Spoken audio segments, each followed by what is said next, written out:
अस्सलाम वालेकुम, my name is Sheikh Sumer and welcome to my channel. So कल हमने डैशबोर्ड ट्रेनिंग दी थी, डैशबोर्ड के ट्यूटोरियल हमने बनाया था सिंपल किस तरीके से अट्रैक्टिव सिंपल हम डैशबोर्ड एक क्रिएट कर सकते हैं। और ये भी डैशबोर्ड जो है हमने गूगल शीट के ऊपर हमने क्रिएट किया है। ठीक है। उसके बाद हम आज का जो हमें ट्यूटोरियल है वो है कि पिवट टेबल को किस तरीके से हम यूज़ कर सकते हैं। What is pivot table?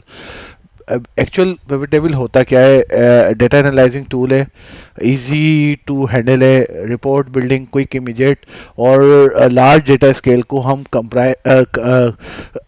Compress करके जो है उसको जो है सिंक्रनाइज कर सकते हैं, समराइज कर सकते हैं और आप उसको क्विकली जो है वो एनालाइज कर सकते हैं कि आपके डेटा को हम किस तरीके से रिपोर्ट पे बिल्ड कर सकते हैं। तो हम स्टार्ट करते हैं। इंसर्ट हमने डेटा, ये डेटा सेट हमारे पास डीबी मार्कशीट का डेटा सेट है, हमने सिलेक्ट किया इसको ऑल को। इंसर्ट करने के बाद हमने गए पिवट टेबल को, पिवट टेबल पे हमने कहा न्यू शीट आप क्रिएट कर दें। देन उसने हम आपके सामने चार ऑप्शन ऑन कर दिए हैं। पहला ऑप्शन है रोज, दूसरा कॉलम, वैल्यू, फिल्टर। अच्छा, बेसिकली हम जो ये सारी चीज़ें हैं ये कॉम्बिनेशन होता है। अगर किसी भी रिपोर्ट को बनाना है तो उसकी कॉम्बिनेशन को यूज़ किए जाते हैं। तो जैसे हमने स्टार्ट करते हैं, लेट्स स्टार्ट फ्रॉम क्लास।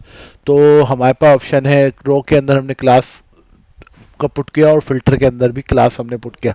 अच्छा, फिल्टर में क्लास इसलिए पुट किया, इसको मैंने एन है जो इसमें डेटा अवेलेबल नहीं है उसको रिमूव करना है, तो वो रिमूव हो जाए ताकि, ठीक है। उसके बाद मैंने सेक्शन रिमूव इसको जो है रोज के अंदर पुट किया। तो आपके सामने ये आ रहा है क्लास का जैसे 5 क्लास है, सेक्शन ए बी है। अब देखें डेटा कितना लार्ज स्केल था और ये श्रिंक करके किस पे आ गया, ठीक है। अब हम जाते हैं, हम बोलते हैं भाई स्टूडेंट नेम को भी आप हमें जरा समराइज करके दिखा दें। तो उसने बता दिया ए सेक्शन में ये स्टूडेंट है, बी में ये स्टूडेंट है, ठीक है। अब हमने इसको कहा कि भाई ठीक है, आपने ड्रॉस में हमने ये डाला। अब कॉलम में जो हम चाह रहे हैं वो चाह रहे हैं एग्जामिनेशन। हम कह रहे हैं भाई ये आप हमें बताएं कि एग्जामिनेशन जो है वो first term, final term, mid term, इसके मार्क्स हमें चाहिए। अब वैल्यू, मार्क्स का मतलब है वैल्यूज में जाएगा, तो मार्क्स हमारे पास ऑलरेडी टोटल मार्क्स पे जाएंगे, वैल्यू में डालेंगे। और इसी तरह हम ऑब्टेन मार्क्स जो है वो भी वैल्यू में पुट कर देंगे। अब जब टोटल मार्क्स, ऑब्टेन मार्क्स हमने वैल्यू में पुट किए तो हमने क्या करना है, सिंपली हमने इसको जो है एवरेज के फार्मूले को यहाँ पे मेंशन कर देना कि एवरेज का फार्मूला हमें चाहिए यहाँ पे, क्योंकि मल्टीपल सब्जेक्ट हैं, चीज़ें हैं, तो हमें एवरेज चाहिए होता है। तो आपके सामने ये इस तरीके से डेटा आ गया।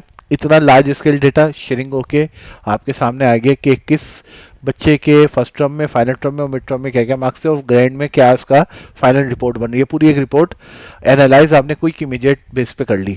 अच्छा, अब आपने रिपोर्ट तो बना दी, अब इसको अगर आप फिल्टर यूज करेंगे, इसको ये बंद करने बैठेंगे तो ये बहुत ज़्यादा टाइम टेकिंग है। तो इसको भी क्विक और इमीडिएट करने के लिए हमें यूज़ करना है स्लाइजर। लास्ट आपको ट्रेनिंग में मैंने समझाया था कि how to use the slicer. तो स्लाइजर जो है वो डेटा में आप जाएंगे, एड स्लाइजर में जाएंगे। सिंपल स्लाइजर भी उसी जो सेट ऑफ वो है डेटा है उससे आप सिलेक्ट करेंगे। जैसे डीबी मार्कशीट हमारा सेट ऑफ डेटा था, उसमें से हमने सिलेक्ट किया, स्लाइजर ओके किया। तो यहाँ देखें ये सारे कॉलम्स आ गए। तो हमें पहला क्या चाहिए, क्लास चाहिए। तो हमने क्या किया, एक क्लास का कर लिया, ठीक है। उसके बाद हमने इसको एडजस्ट करने के बाद हमें इसी को कॉपी करना है, ठीक है। हमने क्लास कर लिया, क्लास के बाद हमने किया, हमने कहा भाई सेक्शन भी चाहिए। उसके सेक्शन के बाद हमें चाहिए कि किस एग्जामिनेशन भी चाहिए। और उसके बाद जो है हमें एक नाम का या फिर रोल नंबर का भी आप इस तरीके से सेट कर सकते हैं, ठीक है। तो हमने लेट्स स्टार्ट के इसको किस तरीके से मैनेज करना है, आपको मैंने लास्ट टाइम भी समझाया था कि किस तरीके से हम स्लाइजर्स को एडजस्ट और मैनेज कर सकते हैं, ठीक है। तो हमने सबसे पहला स्लाइजर है, इसको मैंने किया रोल नंबर। दूसरे स्लाइजर को मैंने किया क्लास। तीसरे स्लाइजर को मैंने किया सेक्शन और चौथे स्लाइजर को किया एग्जामिनेशन। जब आपने कॉपी कर लिया तो ये डेटा सेट हिलता नहीं है, तो आपने इमीडिएट बेसिस पे इसको क्विकली आपने एडजस्ट कर दिया। अब हमने कहा भाई हमारे पास जो है वो हमें दिखाओ सिर्फ 5 क्लास का डेटा। तो इसने 5 क्लास का आपको डेटा तो दिखा दिया है।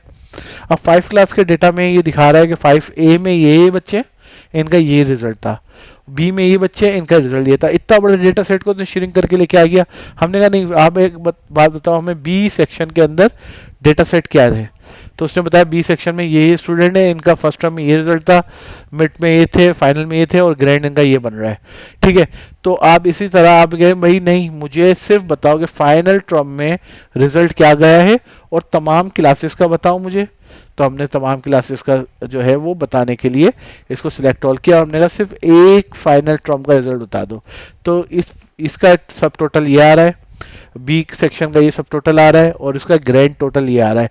ये पूरी एक क्लास की हिस्ट्री, इसी तरह तमाम क्लासेस की इस तरह हिस्ट्री आपको मिल रही होगी। ठीक है, तो ये क्विक और इमीडिएट डेटा सेट आपके बड़े डेटा रेंज को श्रिंक करने के लिए, उसको समराइज करने के लिए और डेटा एनालाइज करने के लिए इस्तेमाल किया जाता है। रिपोर्ट बिल्डर की तरह ही यूज किया जाता है।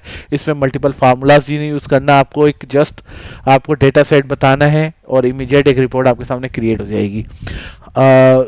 हमारे चैनल को सब्सक्राइब करें, वीडियो को लाइक करें, शेयर करें, कमेंट्स करें, और हमारे चैनल के बेल आइकन को प्रेस करें ताकि आपको क्विक और इमीडिएट नोटिफिकेशन मिलती रहे। Thank you.